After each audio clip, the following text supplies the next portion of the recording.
50 साल पुरानी हवेली की डरावनी कहानी। गांव के एक कोने में एक पुरानी खंडहर नुमा हवेली थी। ये हवेली करीब 50 साल पुरानी थी और गांव वालों के लिए हमेशा रहस्यमय और भयावह रही थी।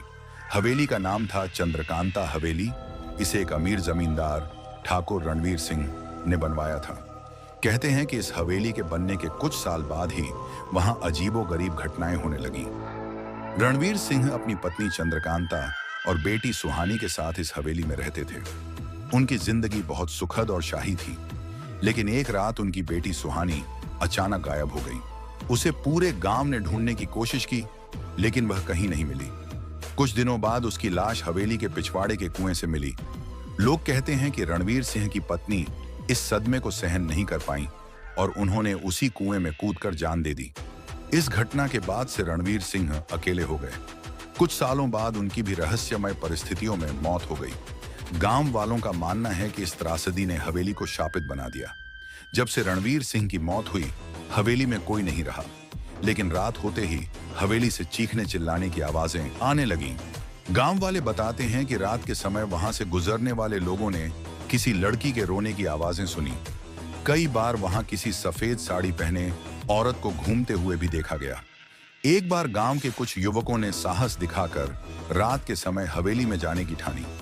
वे यह साबित करना चाहते थे कि हवेली में कुछ भी नहीं है। जैसे ही वे अंदर गए, उन्हें पुराने फर्नीचर के बीच एक झूला हिलता हुआ नजर आया।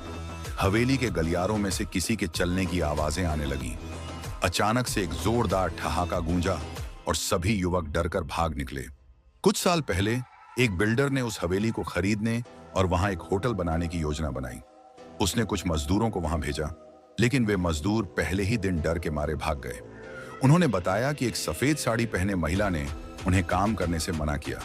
गांव के बुजुर्ग बताते हैं कि चंद्रकांता का आत्मा अपनी बेटी की मौत का बदला लेने के लिए भटक रही है।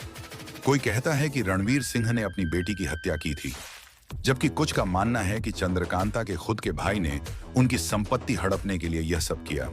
निष्कर्ष, 50 साल पुरानी यह हवेली अब भी वीरान पड़ी है। गांव वाले दिन के उजाले में भी इसके पास जाने से डरते हैं। हवेली की खिड़कियों से आज भी कभी-कभी अजीबोगरीब आवाजें सुनाई देती हैं। यह हवेली रहस्य और डर का एक प्रतीक बन चुकी है, जो यह याद दिलाती है कि हर इमारत के साथ कोई ना कोई कहानी जुड़ी होती है, और कुछ कहानियां इतनी डरावनी होती हैं कि उन्हें सुनकर ही रोंगटे खड़े हो जाते हैं।